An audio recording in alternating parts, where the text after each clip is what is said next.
Catherine Phillips, and welcome to Allergies in the Kitchen, where we are learning to cook and shop allergy-friendly together. Today I'm going to try out a vegan nacho cheese recipe for the first time ever. We actually got a really good deal on nutritional yeast at a discount store. Check your local discount stores, grocery stores if you have them. I find allergy-friendly stuff there, or send my mom to get it. A lot of times she has one near her. And you can get some great deals on allergy-friendly food because they're not really commonly bought as much as other food in the grocery store, so they try to get rid of them.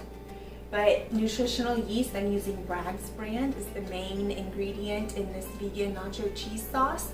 Hopefully it turns out good. We're gonna try it out today. I did have to make a couple of substitutions. I used tapioca starch or arrowroot in place of cornstarch, just because he went off corn at one point, and so I quit buying it and switched to these other things, and they're lower carb and better for you than the GMO corn and stuff. And I don't have paprika, so I'm using a combination of chili and turmeric just to get that little bit of flavor and color added to it that the paprika would do.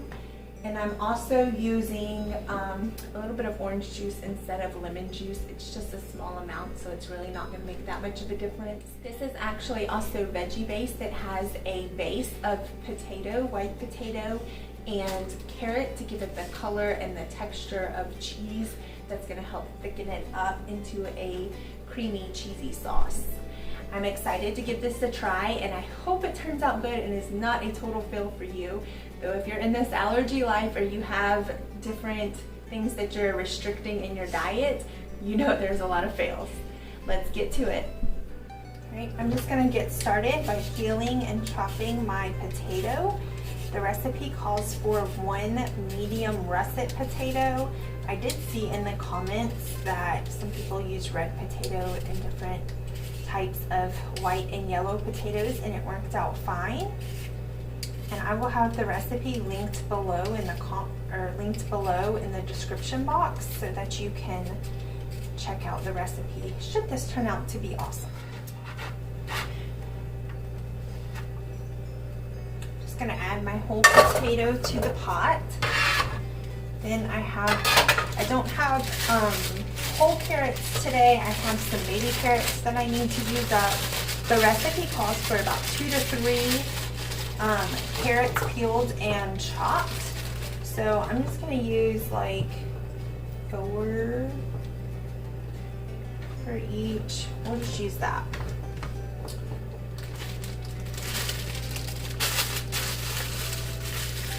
Maybe this will be about a cup. That's what the recipe calls for, is a cup of carrots, and it was a cup and a half of the potatoes.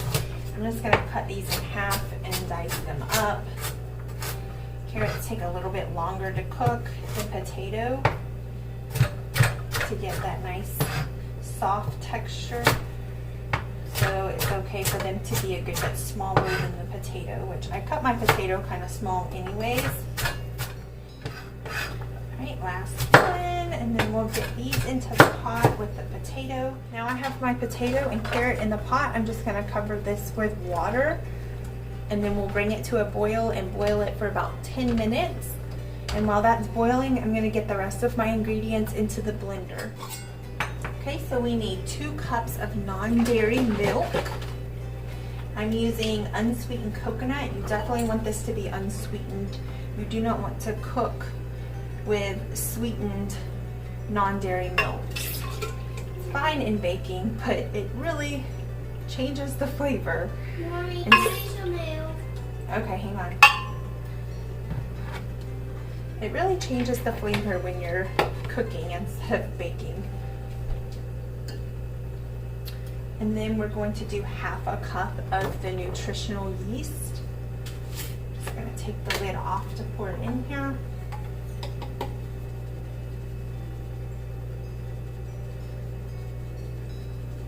This will add that cheesy flavor. It will add color, nutrition. It's a great substitute in vegan recipes. And yes, I turned the wrong eye on, of course. And it's also going to help thicken it up. Next, we need 3 tablespoons of olive oil.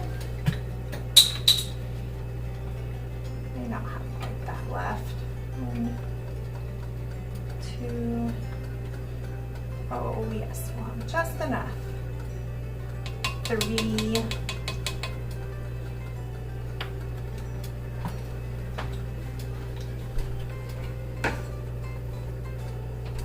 And then a tablespoon of lemon juice, or like I said earlier, I'm going to use some orange juice today. It's just to give it that acidity.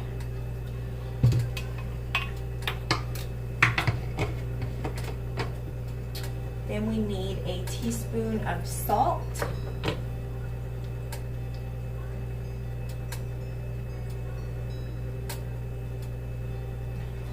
This is a half teaspoon, so I'm going to fill this twice.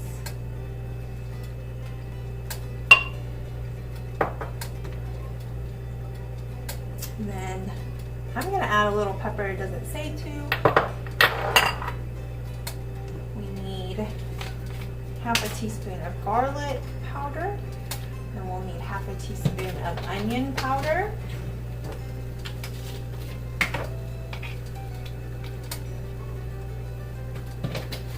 And then I'm going to add, it would be half a teaspoon of paprika, but I'm going to just add a touch of chili and a touch of turmeric.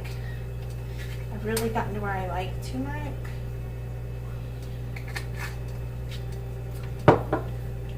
And then we need a tablespoon of our cornstarch. Feel free to use tapioca starch, cornstarch, even arrowroot powder would probably be fine. This is just to help thicken it up.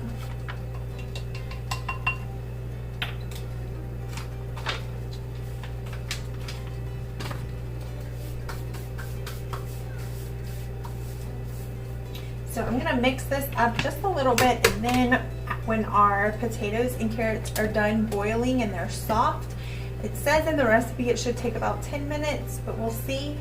I'm going to drain the water off of them and add them pretty warm still into this and just blend it all up, and it should turn into our creamy vegan sauce, hopefully. Okay, now I have my veggies all cooked up. I'm just going to add those into my blender. As you can see, they're still very hot, so you need to be careful when you're blending this up. But it will keep it nice and warm and give us a yummy, yummy nacho cheese sauce, hopefully. I'm just going to loosen this a little bit so it doesn't pressurize. Alright, let's see how this is. Okay, so I'm just going to cut up another small potato and the rest of my carrots here and see if that doesn't make it a little bit more orangey and thicken it up some more, because it's not quite the consistency that I was expecting. So we're just going to adjust it a little bit and see how that does. Okay, so I'm going to cut up another small potato and the rest of my carrots, there's another like 5 or 6 in here, and see if that doesn't make the color a little bit more orangey, like real cheese sauce, and thicken it up a little bit more. It's pretty thin. It's a lot thinner than I expected it to be. So I'm going to adjust a little bit and see if we can make this work out. Okay, so now I've boiled a little bit more potato and carrot. I'm just gonna add that in, just like before. And when I was tasting it, it needed more salt and pepper, I thought. So it certainly does now. I'm gonna go ahead and add some more pepper and some more salt, and then we'll blend this up again and see how it is.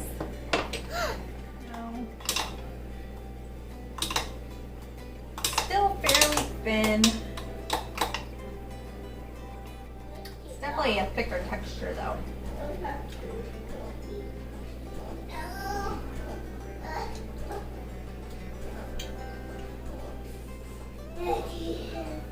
It tastes pretty good. I think I'm gonna add a little bit more chili powder. Maybe a touch of seasoned salt. It's still not very salty like you would expect.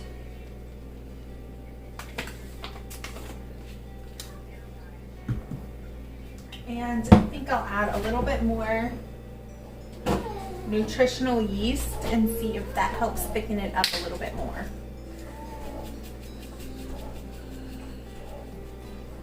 Probably adding another like couple tablespoons of the nutritional yeast in there, and we'll try and blend it up again.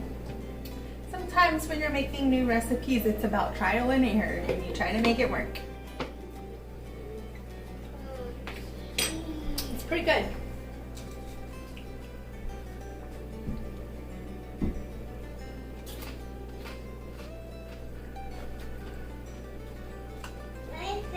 That's pretty good.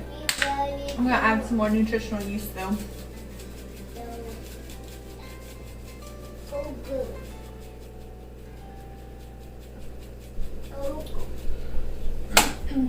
And just a touch more of our tapioca, and yet some more seasoned salt. I think it's good in there.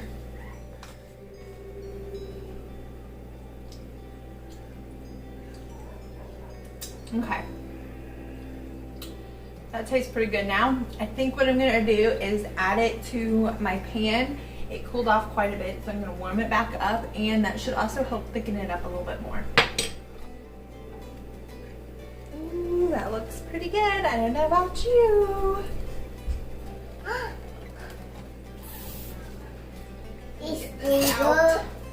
You stinker.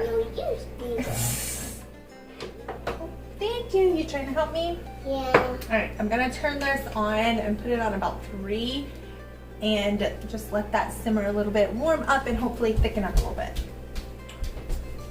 It'll be helpful.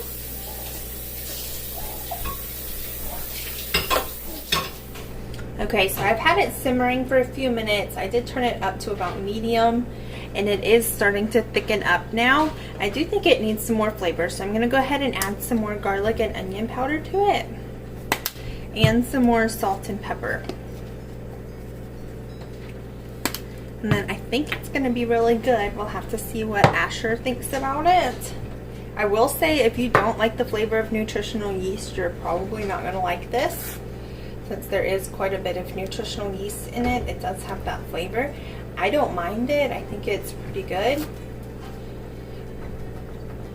But it definitely doesn't taste like a regular cheese-based sauce. None of the vegan and dairy-free options do really. But the texture of it is getting to be more like a cheese sauce. You can tell it's nice and thick now. Yeah, that tastes a lot better now. I would definitely add the extra spices, doctor it up to your taste and liking, but I do think this is going to be a winner. We'll see what Asher thinks in just a minute.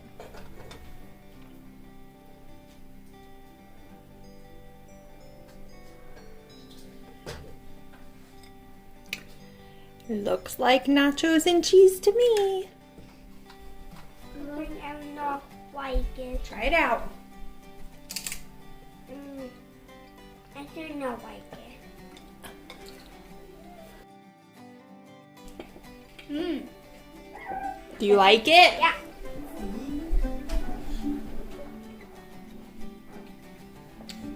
Yum. That's good. Oh, it's good, huh? Yeah. Oh. Why don't you get one that's got a bunch on it? You trying to scrape it off? Yeah. That's good, isn't it? Yeah. I'm glad you like that, baby. Do you want to try some, Alora? Go over here. Asher will let you try some. Can you get her some? Okay.